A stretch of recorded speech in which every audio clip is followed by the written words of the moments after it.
la mayoría de sus compañeros acá en la clase. Bueno, como les comentaba, el tema que nos toca continuar viendo es acerca del principio de legalidad. Yo me imagino de que ustedes ya investigaron, encontraron el fundamento constitucional donde tenemos tipificado acerca del principio de legalidad y también acerca del principio de juridicidad, ¿verdad? Dentro de la historia acerca de estos dos principios que se dan dentro del derecho administrativo, son dos principios muy fundamentales. Dentro de nuestro orden constitucional, el principio de legalidad lo tenemos tipificado en ¿qué artículo, jóvenes? Son varios artículos de los cuales tenemos tipificados acerca del principio de legalidad. ¿Qué es el principio de legalidad? Pues este principio de legalidad nos referimos específicamente a que es lo más importante en cuanto a la norma legal y que el administrador no puede actuar si no existe un marco legal dentro de que le otorgue esa competencia al administrador. Entonces, como les indicaba, nos vamos al principio de la supremacía constitucional. ¿Por qué? Porque esta es la norma jurídica más alta que tenemos para podernos basar en todos los actos o resoluciones administrativos dentro de este curso del derecho administrativo. El fundamento legal del principio de legalidad para unos autores lo tenemos tipificado en el artículo 239, que se refiere acerca del principio de legalidad. ¿Alguien que me lo pueda leer, por favor, jóvenes? Con mucho gusto, licenciada. 239, principio de legalidad. Corresponde con exclusividad al Congreso de la República decretar impuestos ordinarios y extraordinarios, arbitrios y contribuciones especiales conforme a las necesidades del Estado y de acuerdo a la equidad y justicia tributaria, así como determinar las bases de recaudación, especialmente las siguientes. A. El hecho generador de la relación tributaria. B. Las exenciones. C. El sujeto pasivo del tributo y la responsabilidad solidaria. D. La base imponible y el tipo impositivo. E. Las deducciones, los descuentos, deducciones y recargos. Y F. Las infracciones y sanciones tributarias. Son nulas ipso iure las disposiciones jerárquicas, las disposiciones jerárquicamente inferiores a la ley que contradigan o tergiversen las normas legales reguladoras de las bases de la recaudación del tributo. Las disposiciones reglamentarias no podrán modificar dichas bases y se concretarán a normal lo relativo al cobro administrativo del tributo, establecer los procedimientos que faciliten su recaudación. Ok, gracias. Vean, como les indicaba, para varios autores, este es el principio, el fundamento del principio de legalidad. Yo considero que este es, en efecto, sí es un principio de legalidad, pero específicamente en materia tributaria, que se refiere este artículo. ¿Por qué? Dentro de nuestra Constitución, dentro del órgano, dentro de el marco constitucional, tenemos varios artículos que se refieren al principio de legalidad. Como por ejemplo, tenemos el artículo 5 de la Constitución, porque acá en este artículo menciona que habla acerca del principio de legalidad de todas las personas. Por favor, micrófonos, jóvenes. De todas las personas, porque dice, toda persona tiene derecho a hacer lo que la ley no le prohíbe. No está obligado a acatar las órdenes que no estén basadas en ley y emitidas conforme a ella. Tampoco podrá ser perseguida ni molestada por sus opiniones o por actos que no impliquen infracción a la misma. Micrófonos, jóvenes, por favor. Entonces, Este artículo en específico se refiere a todo, al principio de legalidad que tenemos todas las personas.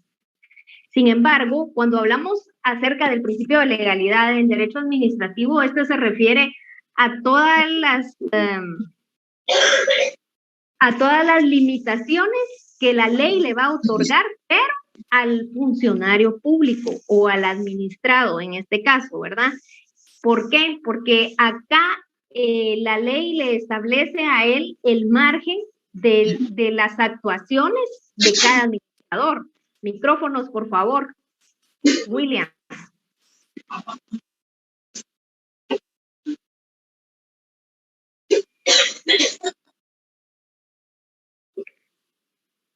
William López, micrófono, por favor. Bueno, como les indicaba, este es uno de los artículos.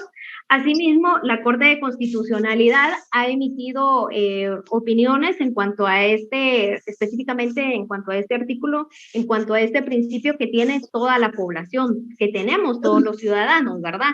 Que si se dan cuenta, que es lo contrario. A los funcionarios públicos le dice, usted puede actuar conforme a la ley y la ley le va a establecer todos los parámetros que usted, dentro de los que usted puede actuar. Mientras que a todos los ciudadanos, este artículo nos dice de que todos podemos hacer todo lo que la ley no nos prohíbe. Entonces, si se dan cuenta, acá hay, esa es la diferencia entre estos dos artículos. Como les indicaba, la Corte de Constitucionalidad también ya se ha pronunciado en cuanto a este artículo. Asimismo, encontramos el artículo 152, si ustedes tienen su Constitución ahí, yo les he dicho que siempre la tienen que tener a la mano. En el artículo 152 tal vez también nos refiere acerca del principio de legalidad. ¿Por qué? Ustedes van a decir, ¿pero por qué acá está hablando acerca del poder público? Sí, en efecto, habla acerca del poder público. A ver, Robin, por favor, léeme el artículo 152. Buenas noches, licenciada. Artículo 152, poder público. El poder proviene del pueblo, su ejercicio está sujeto a las limitaciones señaladas por esta Constitución y la ley. Ninguna persona, sector del pueblo, fuerza armada o política puede arrogarse a su ejercicio. Ok, gracias. Si se dan cuenta, en este artículo nos establece la obligatoriedad que tienen las autoridades administrativas de actuar únicamente con las facultades y dentro de los parámetros que la ley le establece. Específicamente todo lo señalado. ¿Por qué dice ese artículo? Por la Constitución y las demás leyes, ¿verdad? En ese sentido, la Corte de Constitucionalidad también ya ha emitido varios pronunciamientos, se ha pronunciado en cuanto a este artículo, confirmando la decisión, o sea, de artículo en específico. Si ustedes se ponen a buscar las gacetas de la Corte de Constitucionalidad, ahí ustedes van a encontrar varias sentencias en las cuales se ha pronunciado específicamente en cuanto al tema del principio de legalidad. Sin embargo, ese principio de legalidad va de la mano con el derecho constitucional. ¿Por qué? Porque el principio de legalidad se encuentra específicamente dentro de un Estado de Derecho. Y pues el derecho constitucional también, estos dos van de la mano, ¿verdad? Entonces, ahí les voy a dejar de tarea que ustedes busquen en cuanto que me busquen dos expedientes, dos sentencias en los que la Corte de Constitucionalidad se ha pronunciado en cuanto al tema de este principio de legalidad. Por favor, ustedes lo pueden hacer en Word si quieren, o mejor a mano, esto es pequeño. Ustedes colocan ahí el número del expediente y la conclusión a la que ha arribado el Tribunal Constitucionalidad en cuanto a este principio de legalidad. ¿Estamos claros en cuanto a este principio, jóvenes? Licenciada, buenas noches. ¿Aló? Sí. Quisiera hacer una acotación a su principio de legalidad, licenciada, del artículo 239. No sé si me lo permite. Sí, claro. Gracias. Como ese artículo habla sobre materia tributaria específicamente. Exacto. Y la esencia de ese artículo quisiera acotar, como les repito, es un poquito tengo un poquito de expertise en el área tributaria. Es que da la exclusividad en materia tributaria al Congreso de la República a la emisión de leyes de carácter de impuestos, bases imponibles, hecho generador, etcétera. E incluso este artículo se relaciona estrechamente con el artículo 171 constitucional en el inciso C, específicamente donde le da la facultad en otras atribuciones del Congreso la creación de impuestos. Pero el artículo 171 en general, yo lo relaciono bastante con este principio porque es el único órgano facultado para la emisión de leyes. Y quisiera, no sé si me lo permite, el artículo 154 constitucional también, donde habla de que los funcionarios públicos en materia general no pueden actuar sobre la ley, sino conforme a la ley. O sea, sí limita al funcionario público a actuar de esa materia y no a principios propios o intereses propios, sino bajo la materia que lo rige. Gracias, licenciada. Disculpe que haya intervenido, pero creo que me pareció interesante agregarlo. Muchas gracias. Gracias, Ronnie. Muy interesante tu punto de vista. Sí, como este artículo en específico se relaciona, ¿verdad? Acá únicamente está indicando este artículo que le da la exclusividad al Congreso de la República para poder crear todas esas normas. Sin embargo, dentro del derecho administrativo no tenemos actualmente, no existe un código o una norma que establezca en general todos los procesos y atribuciones para todo el ente administrativo, todo el órgano administrativo. ¿Por qué consideran? Pues se considera que aún no se ha creado o no se cuenta con una norma así que regule todos los procedimientos del derecho administrativo, porque el derecho administrativo es demasiado extenso. Cada institución o cada órgano se encuentran regulados diferentes procesos, diferentes plazos, por decirlo así, que tiene cada órgano administrativo. Entonces, ya venir y que el Congreso de la República venga y unifique todo eso en una sola norma, creo que sí sería un poco complicado, y por eso es de que el fundamento, algunos autores notan este artículo en exclusiva, el 239. ¿Por qué? Porque es el Congreso de la República que es el ente encargado de poder crear las normas constitucionales y las normas ordinarias. Estamos. Gracias por tu intervención. Como les indicaba, entonces ustedes por favor van a hacer esa tarea en cuanto al principio de legalidad, porque me gustaría que ustedes vean las opiniones de la Corte de Constitucionalidad en cuanto a este principio en específico, en cuanto a estos artículos que les mencioné del principio de legalidad. Ahora bien, vamos con el principio de la juridicidad. Yo creo que ya no les compartí la pantalla, ¿verdad? No, licenciada. No, licenciada.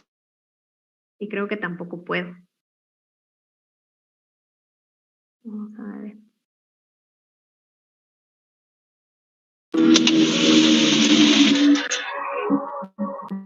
Pero ustedes tienen ahí la presentación que les compartí la semana pasada. Bueno, en cuanto al principio de juridicidad, también tenemos, se encuentra tipificado acá en nuestra Constitución. Díganme cuál es el fundamento. Ustedes lo buscaron, ustedes ya analizaron sobre este tema.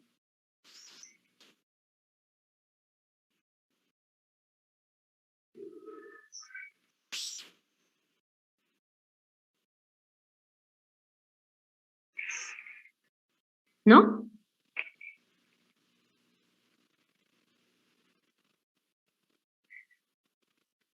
Es el artículo 221, jóvenes. Yo creí que ustedes ya habían leído muy bien, gracias, ahí escribieron. Exacto, es el artículo 221. Por favor, alguien que lo lea. Con mucho gusto, licenciada. Bueno, que lea la compañera. Gracias, Sergio. 221. Tribunal de lo Contencioso Administrativo. Su función es de contralor de la juridicidad de la administración pública y tiene atribuciones para conocer en caso de contienda por actos o resoluciones de la administración y de las entidades descentralizadas y autónomas del Estado, así como en los casos de controversias derivadas de contratos y concesiones administrativas. Para ocurrir a este tribunal no será necesario ningún pago o caución previa. Sin embargo, la ley podrá establecer determinadas situaciones en las que el recurrente tenga que pagar intereses a la tasa corriente sobre los impuestos que haya discutido o impugnado y cuyo pago al fisco se demoró en virtud del recurso. Contra las resoluciones y autos que pongan fin al proceso, puede interponerse el recurso de casación. Ok, gracias. Si se dan cuenta, ¿sí levantó la mano Wilber? Yo, licenciada, buenas noches. Buenas noches. Abusa antes de su explicación. En ese artículo dice que uno puede recurrir al contencioso administrativo, al tribunal, solamente por contratos y por casos de recursos administrativos. Pero luego cuando habla sobre la demanda de lo contencioso administrativo, dice que agotados todos los recursos. ¿Será que hay alguna forma de abocarse al contencioso administrativo sin agotar todos los recursos administrativos? No. Se deben de agotar todos los recursos para que ustedes puedan tener esa opción de ir a los tribunales contencioso administrativos. Acá, y como tú lo decías, los contratos y todo, pero sin embargo también hace referencia a todos los actos y resoluciones que emiten los órganos de la administración y todas las entidades descentralizadas. Ahí en ese artículo lo dice. Entonces, sí es necesario poder agotar todos los recursos. ¿Y qué recursos, verdad? Porque acá no establece. Son todos los recursos que se encuentran dentro de la ley de lo contencioso administrativo, que ahí está el de revocatoria y el de reposición, que son los recursos de los cuales se debe de agotar. Si ustedes vienen y se saltan uno de estos recursos, por supuesto ahí les van a aceptar, pero les van a resolver de manera negativa, ¿verdad? Porque les van a indicar de que no existe definitividad toda vez de que ustedes no han agotado todos los recursos administrativos para poder irse a estos tribunales de lo contencioso administrativo. ¿Estamos? Referentemente a este principio de juridicidad, nos indica que es de someter todos los actos, como lo indica ese artículo acá, que los tribunales de contencioso administrativo van a ser los contralores de velar, o de resolver todas esas controversias que se den dentro de los actos administrativos o las resoluciones o contratos, como lo indica ahí. En específico, este principio de juridicidad, pues la idea principal es de que todos los órganos del Estado puedan adoptar o deben de adoptar su actuación a lo que digan todas las fuentes del derecho, no únicamente todas las leyes, ¿verdad? Todas las fuentes del derecho, ustedes ya saben específicamente cuáles son esas, ¿verdad? La doctrina, la jurisprudencia, la costumbre, la ley, porque es la principal, y a eso se refiere esta juridicidad, que se debe de tomar en cuenta todo esto para poderlo llevar a cabo o para que resuelvan específicamente todos este órgano contralor, que es los tribunales contenciosos administrativos, ¿verdad?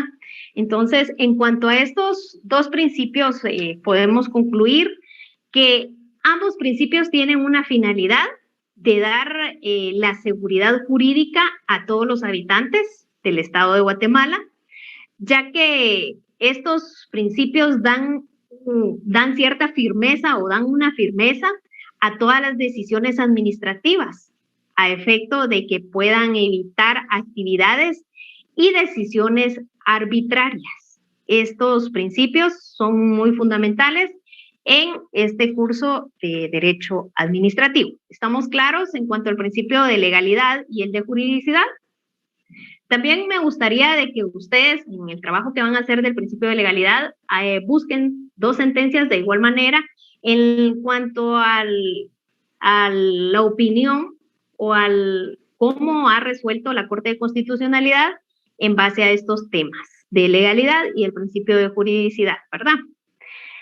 Bueno, estos serían los principios. Bueno, y ahora hablando, ya sabemos acerca de qué es el principio de legalidad y el principio de juridicidad.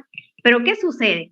¿Qué sucede si dentro de estos 2 principios el funcionario o el administrador no actúa conforme a la ley o en base a estos principios? Dentro de estos principios se dan 2 formas o 2 maneras diferentes que se le llaman violaciones. Esas 2 figuras se le llaman violaciones a los principios de legalidad y juridicidad. ¿Y cómo consideran ustedes que se da este tipo de violación? ¿Será que sí se podría dar en algún caso acá en nuestro país que sí se den una de estas figuras? Estaríamos hablando acerca del principio, de la violación al principio de legalidad y juridicidad, que encontramos el abuso del poder y la desviación del poder. ¿Y qué es esto? Les voy a dar la definición para que ustedes se tomen una idea y me indiquen si en realidad podemos poner como ejemplo o existen algunos ejemplos acá en la actualidad. El abuso de poder, este poder implica cuando un funcionario público actúa en contra de un administrado extralimitándose dentro de las atribuciones que le corresponden o sin tener esa competencia administrativa para poder resolver. Y por supuesto aquí perjudica los intereses y los derechos de los particulares. A eso se refiere el abuso de poder. Podemos indicar también que es el uso y el ejercicio desmedido del poder fuera de la competencia administrativa. ¿Alguien que quiera aportar un ejemplo? Licenciada, buenas noches. Perdone, no sé si caería, digamos, dentro del ejemplo y lo que está pasando en este momento en la actualidad, digamos, lo de la destitución del fiscal Sandoval, en este caso, es decir, porque se argumenta que la destitución se dio por un reglamento que pues obviamente es de carácter menor en cuanto a la digamos, el escalafón que manda Kelsen en su momento, digamos, porque no se basa en la ley orgánica del Ministerio Público como tal, sino que en todo caso es un reglamento que fue aprobado hace muchos años atrás y hay una modificación. Entonces es lo que argumentan muchos, que en este caso puede haber probablemente abuso de autoridad ahí por no haberse seguido el proceso administrativo correspondiente. No sé si cabe dentro del ejemplo. Ok. Bueno, si lo vemos desde el punto de vista de los medios de comunicación y si nos vamos a eso sin ver el documento en sí, en base a qué se fundamentaron para poder actuar de la manera que actuaron, sí podríamos indicar de que se pudo haber abusado del poder. ¿Será que sí fue abuso o fue un poco de desviación del poder? Fue abuso. ¿Por qué? Porque dentro de las facultades, esto se los estoy dando como ejemplo, no les estoy diciendo sí, así resolvió, ¿verdad? Les estoy dando el punto de vista de lo que dicen los medios de comunicación.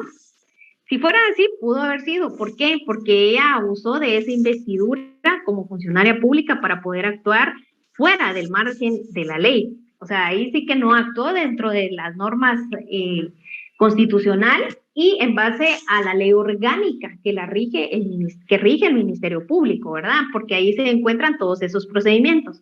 Ahora bien, sí, a ver, en algunas ocasiones dentro de algunas leyes existen esos vacíos legales, entonces ahí hay que aplicar o irnos a los reglamentos, ¿verdad? Pero como les digo, se tendría que verificar bien el motivo o ver el fundamento que utilizaron para poder tomar o al poder resolver de la manera que lo hicieron, ¿verdad? Ver en sí ese acto reclamado. Ahora bien, otro de los ejemplos que les puedo poner del abuso de poder es cuando los administrados o los funcionarios públicos, como ustedes les quieran llamar,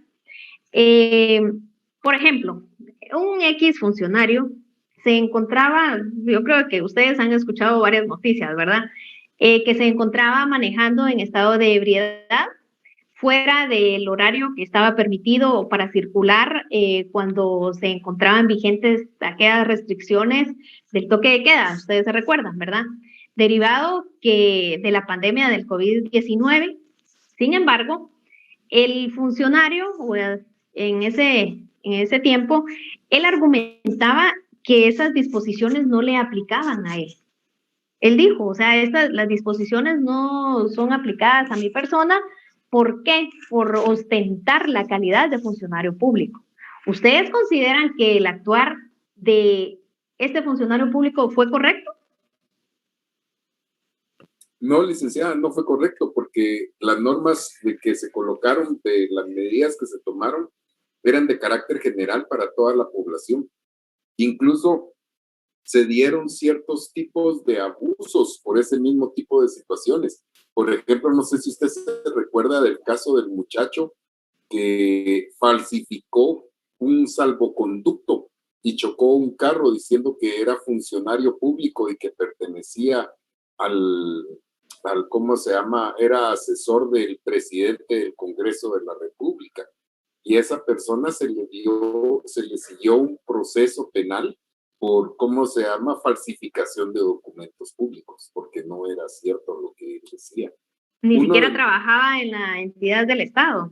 Así es, y uno de los ejemplos que yo quería colocar, pero dejé que hablar el compañero, no sé si usted vio el caso que pasó el día de hoy cabalmente, que es el caso de Otto Pérez Leal y de su esposa, que fue capturado Otto Pérez Leal, pero la esposa no fue capturada por desviación y malversación de fondos públicos en campaña electoral para beneficio de la campaña de ellos como dentro del PP, que ese sería pienso yo, un abuso de poder de estas personas en desviar los fondos públicos en la campaña electoral. No sé si estaré en lo correcto. Ok, gracias, Sergio. El caso que tú me pones acá se da más que todo en la figura del desvío de poder, que eso ahorita ya lo vamos a entrar a analizar. Entonces, hay situaciones y hay ejemplos en los cuales se pueden dar las dos situaciones, los dos vicios, que se da abuso y la desviación del poder, ¿verdad? En este caso que tú estás argumentando, se pudieron dar los dos vicios. ¿Por qué? Porque él abusó de esa investidura, de la calidad de funcionario público que tenía para poder hacer el desvío de ese mismo poder. Entonces ahí en este caso sí se pudieron dar estas dos figuras. Como les indicaba, bueno, entonces vamos a continuar con ¿sí tienen claro en cuanto al abuso del poder? Sí, licenciada. Sí, licenciada, Okay. gracias. Gracias. Es cuando un funcionario público se extralimita dentro de las atribuciones que le corresponden, ¿verdad? O el uso y el ejercicio excesivo fuera de la competencia que él tiene. Ahora bien, vamos con la desviación del poder. Pues el desvío de poder, es una figura que se da cuando en los casos de las atribuciones que le están conferidas a un funcionario, las desvían y con ello puede lesionar a los derechos e intereses de los particulares. Uso y ejercicio de la competencia administrativa, ¿con qué? Con un fin distinto al que estaba programado, ¿verdad? En este caso, el ejemplo que ponía el compañero Sergio, acá en materia electoral se da mucho este vicio. ¿Por qué?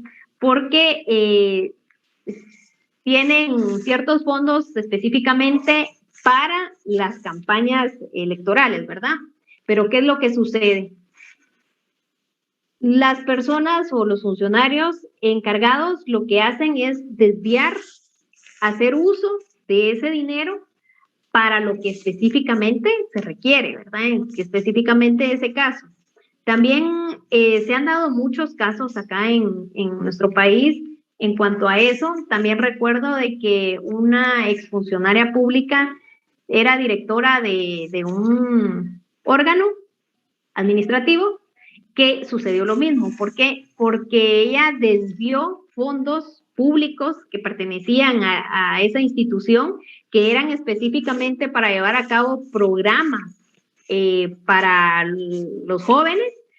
Ella desvió ese dinero a una cuenta personal, entonces ahí ella hizo el desvío de ese poder y también abusó de esa facultad, de esa calidad que ostentaba en ese momento, ¿verdad? Entonces, si se dan estas dos figuras, ustedes de igual manera pueden buscar o poner otros ejemplos para hacer que tengan en mente en cuanto a estos dos vicios que se dan dentro del principio de legalidad y la juridicidad.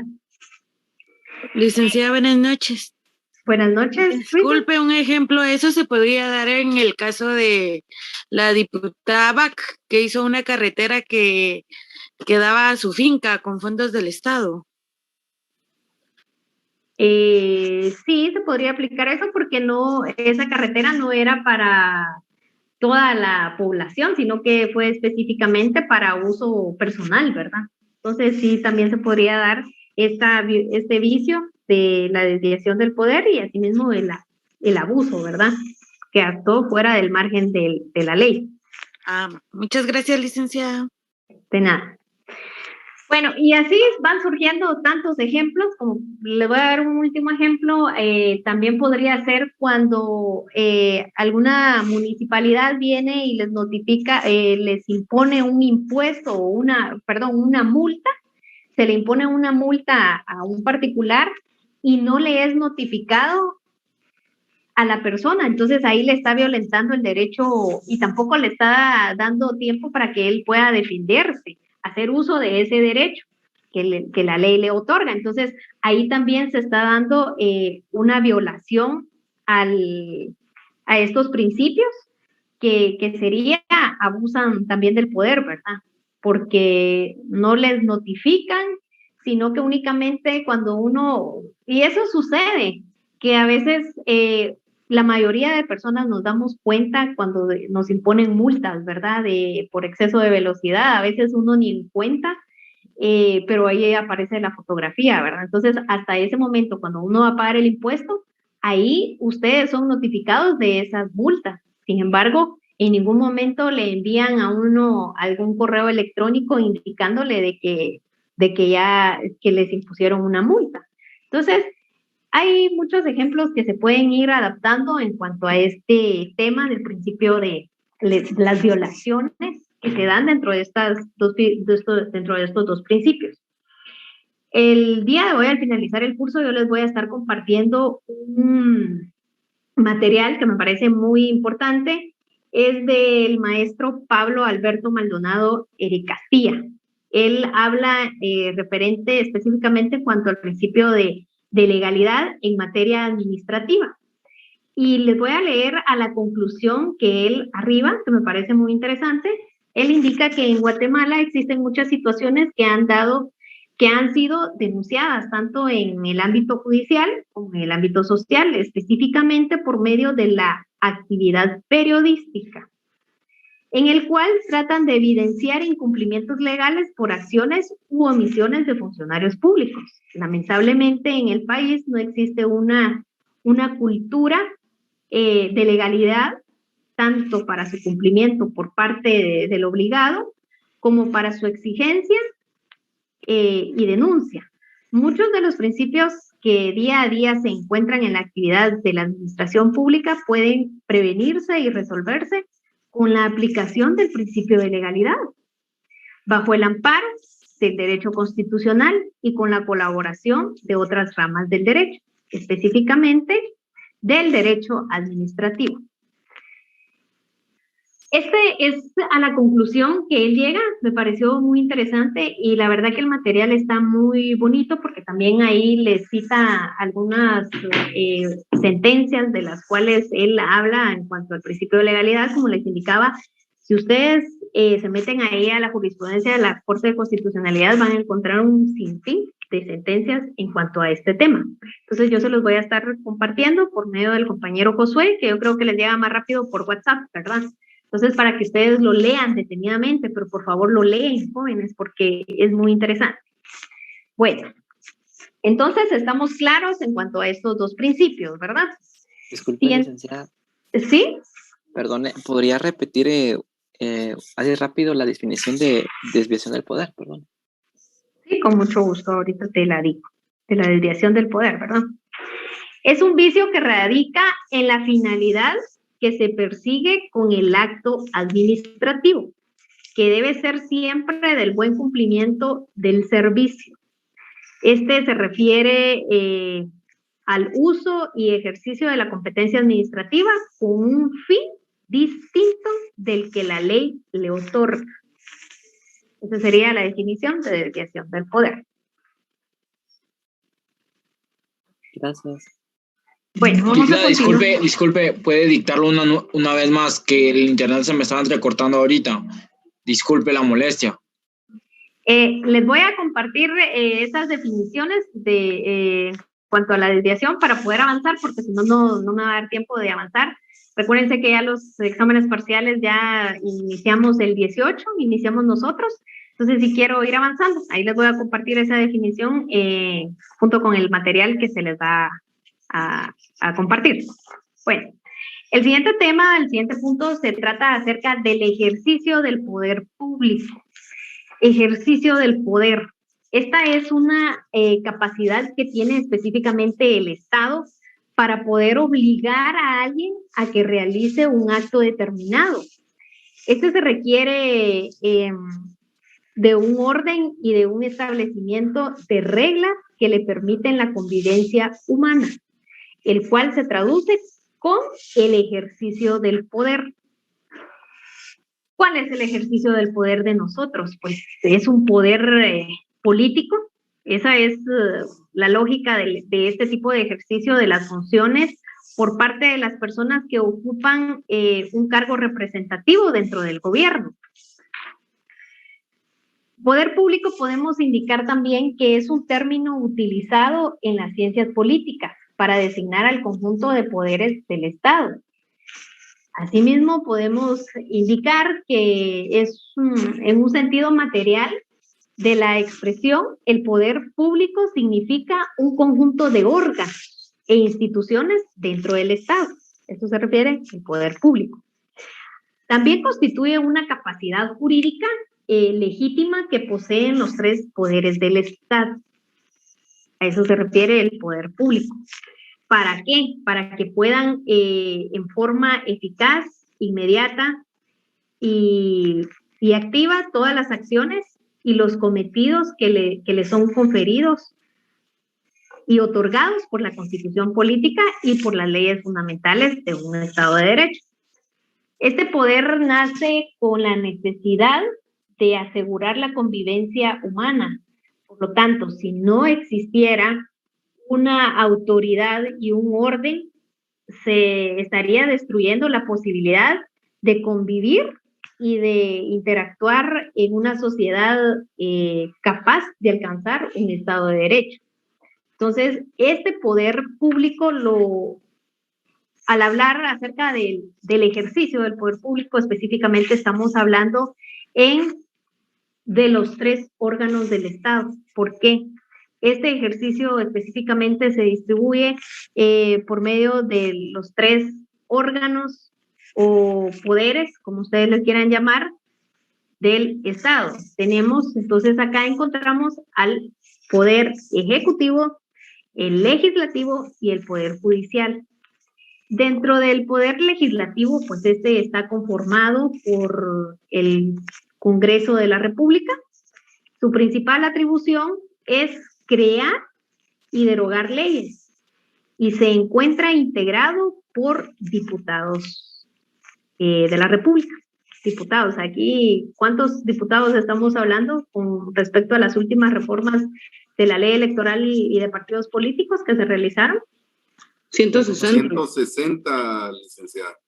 Ok, gracias. 160, ¿verdad? Entonces está conformado por 160 diputados. Su base legal está regulada en los artículos constitucionales del 157, si no estoy mal, al 181. Y también por su propia ley denominada Ley del Organismo Ejecutivo, que es el decreto 63-94 del Congreso de la República. Los principales órganos de este poder son el Pleno de Diputados, la Junta Directiva, la Presidencia, las comisiones, la Comisión Permanente, la Comisión de Derechos Humanos, las comisiones de trabajo, las comisiones extraordinarias y específicas y la Junta de Bloques. Si no estoy mal, acá el compañero Sergio me va a debatir un poco o nos puede ampliar un poco más acerca de qué órgano o cómo está integrado este organismo, ¿verdad? Que esto ustedes lo van a ver en el siguiente curso detenidamente porque van a entrar a ver todas las direcciones que pertenecen a cada uno de estos poderes. Entonces, acá lo vamos a ver un poco en términos generales. Así también tenemos el Poder Ejecutivo, que este es el órgano principal de la administración pública, ¿verdad? Y para esto está encomendada la función administrativa, preferentemente también realizada la función política o de gobierno. Su denominación proviene de una de las atribuciones primordiales, que es la de ejecutar las leyes del país. Si se dan cuenta, el Ejecutivo las crea y, el Legislativo las crea y el Ejecutivo las tiene que poner en práctica, ¿verdad? Tiene que respetar esas leyes. Su base legal se encuentra regulada principalmente en la Constitución Política de la República de Guatemala, los artículos 182, si no estoy mal, al 202. Acá encontramos el fundamento legal y también se rige por su propia ley, que es la denominada Ley del Organismo Ejecutivo, decreto 114-97 del Congreso de la República. Por estar adecuado a un sistema republicano presidencialista, este también se encuentra integrado por la Presidencia de la República, el Vicepresidente de la República, Secretarías de la Presidencia, ministerios o ministros de Estado, viceministros de Estado, direcciones generales, gobernaciones departamentales y consejos de desarrollo urbano y rural.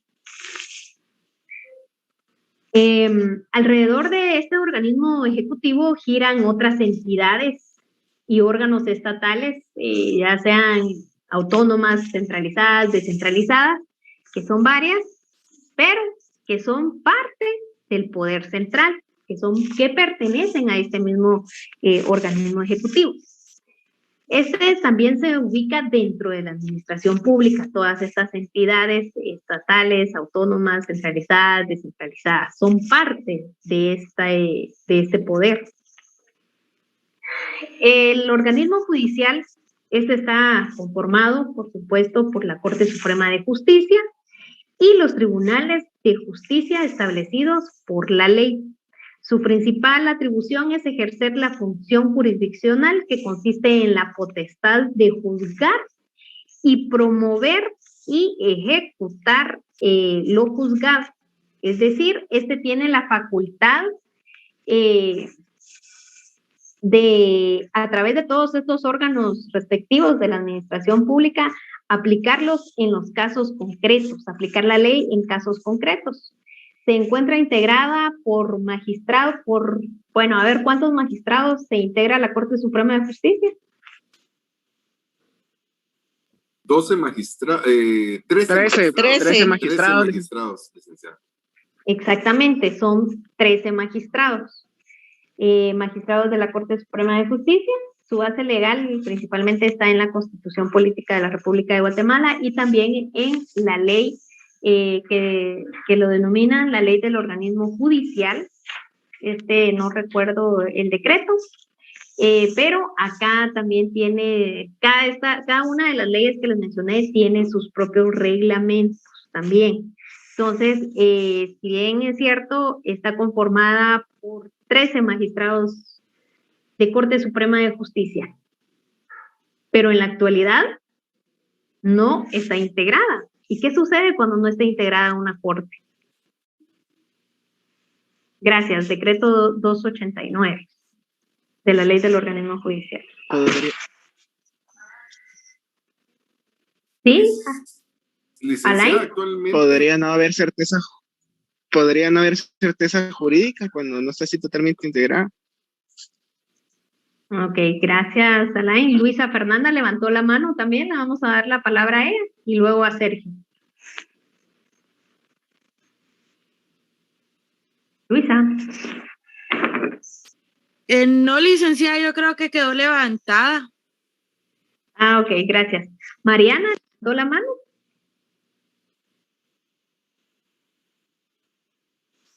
Mariana, el apellido no me aparece.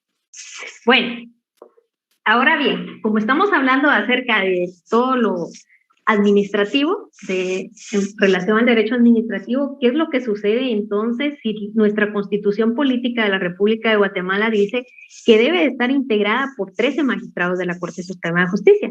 ¿Qué pasa entonces con esos actos o resoluciones que ellos emiten? ¿Qué pasa en derecho administrativo? ¿Qué sucede entonces? tiene que encontrarse una forma de darle certeza legal a todo lo realizado por ellos. Actualmente lo que se hizo fue por medio de una resolución de la Corte Suprema de Justicia, de la CC, donde decía de que se les daba a ellos la ampliación a sus funciones hasta que fuera electa otra corte que se cumpliera con los requisitos legales. Entonces se tiene que buscar por medio de alguna ley algo que le dé la facultad de poder seguir dentro del mismo poder. Ok, gracias. Exactamente. Sergio mencionaba algo muy importante. Se quedó integrada y lo que le dio validez y certeza a todos esos actos que ellos están emitiendo, porque ahorita no están integrados, si bien es cierto, no están integrados, pero ojo, también la Corte de Constitucionalidad también se ha pronunciado en ese sentido que cuando un magistrado titular de la Corte Suprema de Justicia no se encuentre que esté fuera del país por alguna comisión o por enfermedad, la Corte, o sea, el Pleno en sí, siempre tiene que estar integrada por 13 magistrados. Si bien es cierto, hoy en día, en la actualidad, únicamente no está integrada, únicamente cuenta con 10 magistrados, perdón, 9, ahorita ya quedaron 9 magistrados, porque tantas situaciones que se han dado, yo creo que ustedes ya tienen conocimiento de todo eso, pero quedó integrada con 9. Si bien es cierto, no pueden venir y emitir resoluciones, pero para los actos administrativos y resoluciones o decisiones que ellos tengan que tomar, tienen que contar con los 13 magistrados. ¿Y qué es lo que se hace en este caso para poder estar integrados 13 magistrados?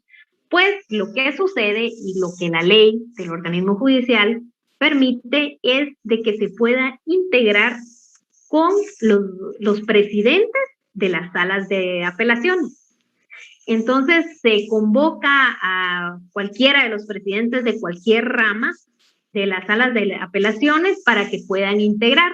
Entonces, ya estando los 13 magistrados ahí integrados, ya pueden emitir esos actos y resoluciones. Pero, ¿qué sucede? Si dentro de un acto administrativo que ellos realicen y únicamente esté firmado por 12 o 9, ese acto o resolución no va a tener validez. No tiene validez, porque la ley es clara.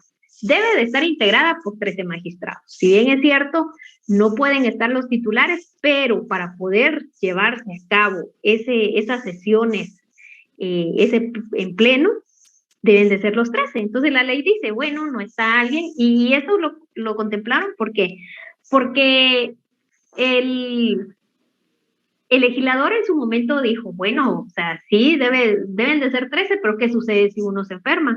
¿Qué sucede si otro anda de comisión y está fuera del país? No va a poder integrar, tampoco se va a esperar tanto tiempo para que puedan resolver o emitir algún acto o una resolución.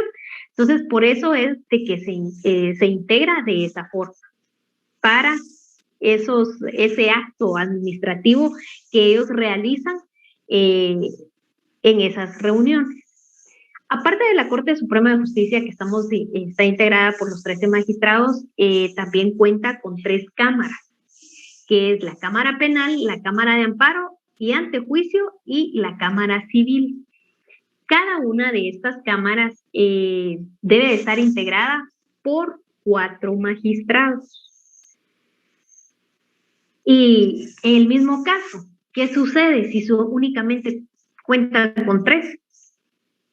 Se debe de integrar de la misma forma, con sus mismos compañeros. Por ejemplo, de la Cámara Civil puede venir y pedirle de favor a un magistrado de otra cámara que le integre esa resolución para que deba de ser firmada por 4, porque la ley así lo establece. Sin embargo, dentro de la ley le ha dado, y la Constitución le ha dado la potestad a la Corte Suprema de Justicia, que las cámaras deben de estar integradas por el número que ellos deseen. La ley del organismo judicial lo indica así, pero como está establecido de que son los 4 y actualmente no cuentan, entonces de igual manera se hace con la integración de los mismos magistrados ahí titulares.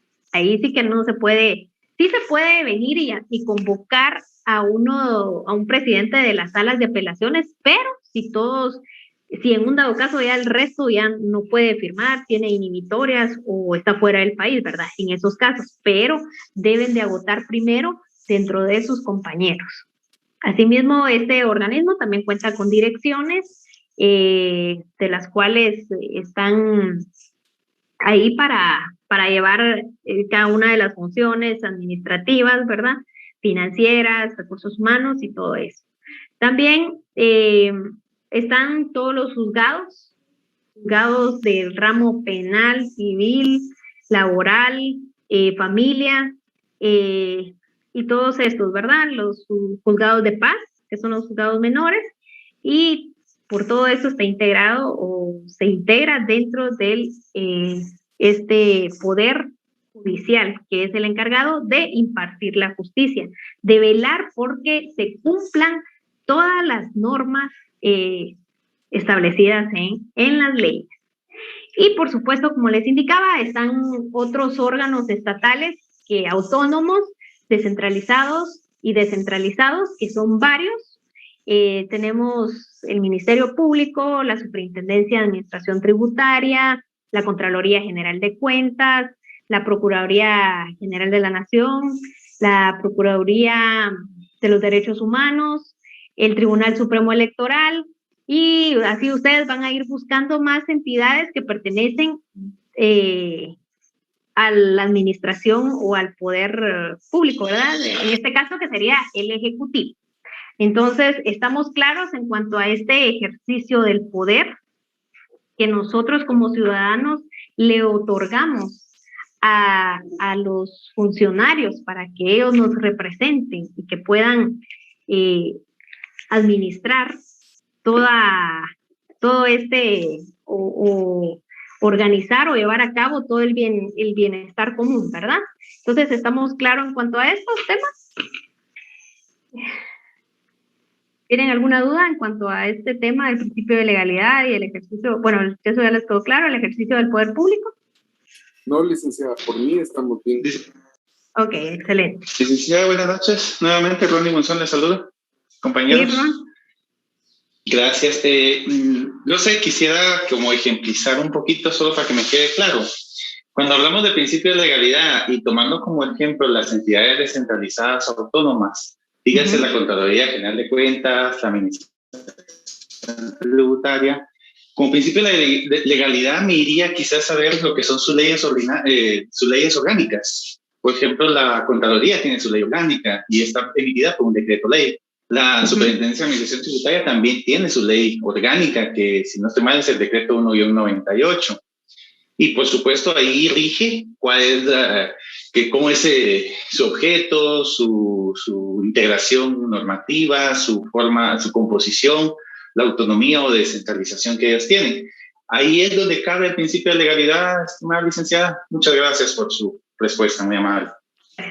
Pues exactamente, ahí es donde se pone en práctica este principio de legalidad. ¿Por qué? Primero, como les indicaba, es la primacía constitucional.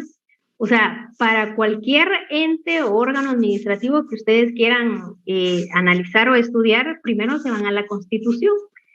¿Y qué es lo que dice la Constitución referente a cualquier órgano que ustedes quieran poner como ejemplo, ¿verdad? Ya sea la Contraloría, el Ministerio Público, porque en la Constitución, dentro de la Constitución Política, aquí tenemos los fundamentos, como por ejemplo el Tribunal Supremo Electoral, lo tenemos tipificado en el artículo del 232 al 236. Entonces, ustedes se van ahí y luego ahí les va a indicar de que este órgano se debe de regir por su ley orgánica. Entonces, ya sabemos cuál es, ¿verdad? La ley electoral y de partidos políticos, que es la que se rige. Entonces, de eso se trata, de ir desde, ahí sí que poner en práctica se recuerdan la pirámide de Kelsen, ¿verdad? La supremacía constitucional, que es la Constitución, y luego las leyes ordinarias, reglamentos, tratados y todos también las fuentes del derecho, ¿verdad? Poner en práctica. De todo eso se debe analizar y estudiar para poder emitir una resolución. A eso se refiere en cuanto a este tema del principio de legalidad. ¿Estamos, Ronnie?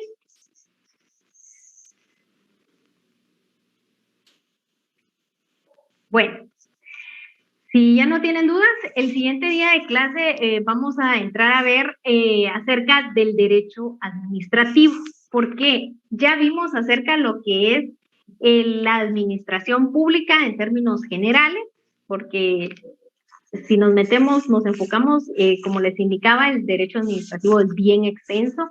Ustedes no se queden únicamente con lo que yo les estoy impartiendo, estudien, analicen, investiguen, porque es demasiado, es bien extenso en cuanto al tema de la administración pública. Ahora bien, vamos a entrar específicamente a hablar acerca del derecho administrativo. ¿Cómo es que surge el derecho administrativo? O sea, ustedes ya entendieron, ya les expliqué que la administración pública en nuestro país está conformada por 3 órganos, ¿verdad? Que son los encargados, los que tienen esta función específicamente, y ahora vamos a ver cómo es que se da eso, o cuándo es que vino a implementarse el derecho administrativo, porque también tiene su historia, ¿verdad? Alain levantó la mano y Melanie creo que habló también. Ligda, buenas noches. Buenas noches. ¿Y qué pasa cuando un órgano que no tiene un control, ¿cómo se le puede llamar esto? Extraórgano, se me olvidó el nombre. Por ejemplo, la Corte de Constitucionalidad, y en su resolución cuando suspende la elección de magistrados se inventa un proceso que no está en la Constitución para la elección de los mismos magistrados, por ejemplo, que los diputados votaran a viva voz. ¿Qué nos quedaría nosotros como ciudadanos? Pues ustedes como ciudadanos, todos acá como ciudadanos, pues existen varias formas de poder impugnar dichas resoluciones. Ustedes dirán, pero si él es el órgano superior, ¿verdad? El último órgano que nos queda. Así es como lo quiere la gente, que piensa que la Corte de Constitucionalidad es un poder absoluto, ¿verdad? Y pues con un amparo creo que al final solo queda aclaración y ampliación, que no cambia ni siquiera al final la resolución, la sentencia. Exactamente, aclaración y ampliación. Vean, acá en este caso lo que se puede dar y suceder es de que el pleno del Congreso, o sea, en pleno vengan y soliciten una opinión consultiva, de la cual se encuentra ahí en la Constitución, que ellos también, la Corte de Constitucionalidad, y puedan aclarar ese proceso, porque es, si bien es cierto, lo pueden realizar a viva voz y exponer por cada uno de los candidatos, pero sí se lleva su tiempo. Entonces, como ciudadanos, los que podrían hacer es tal vez ya irnos a la corte más alta, que no es la Corte Celestial, por supuesto, ¿verdad? Pero tenemos la Corte Interamericana de los Derechos Humanos, que ahí se podría impugnar estas resoluciones para ver de qué manera se puede desentrampar eso, ¿verdad? Y si se recuerdan que en el principio de legalidad yo les indicaba de que la conclusión que este licenciado nos daba, dice, todo fuera más fácil si en realidad se basaran por ese principio, si se pusiera en práctica, llevar a cabo y darle una buena interpretación a cada norma, a las normas constitucionales, en este caso, todo sería diferente. Pero ¿qué es lo que pasa? De que a veces por tratar de dar una solución, tal vez se entrampan las cosas, ¿verdad? Entonces, eso es lo que se podría hacer, Alain. Sí, porque, o sea, prácticamente se inventan un procedimiento que no está establecido, legislando y prácticamente reformando nuestra Constitución. Yo lo que pensaría es que tal vez uno podría ya irse por la vía penal, ¿verdad? O sea, es una denuncia por abuso de autoridad, pero mucha gente dice que eso significaría de que entonces un juez penal se encargaría de lo constitucional. No se encargaría, sino que, vean, o sea, acá sí se ha dado muchos casos que les plantean antes de llevar a cabo. ¿Por qué? Porque todos los funcionarios gozan de una investidura que se llama antejuicio. Entonces, solicitan que se les quite esa inmunidad para que puedan ser investigados el motivo por el cual ellos emitieron esa resolución. Si bien es cierto, como tú lo indicabas, o sea, no, los jueces penales no van a venir, pero se crea una comisión, que en este caso el encargado de verificar si le quitan, o el que tiene la decisión de si le quitan o no la inmunidad a las personas que han emitido resoluciones arbitrarias y contrarias a la ley, es el Congreso de la República, tal y como lo establece la Constitución, ¿verdad? Ellos son los encargados, entonces se tiene que realizar una investigación, entrevistas, tienen 60 días para poder sacar la opinión, un dictamen y presentarlo ante el Pleno, ¿verdad? Y ya ellos toman la decisión de verificar si en esos casos sí se violentó la Constitución o no, ¿verdad?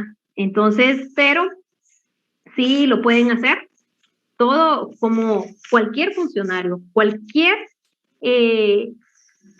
funcionario público o administrador que actúa o que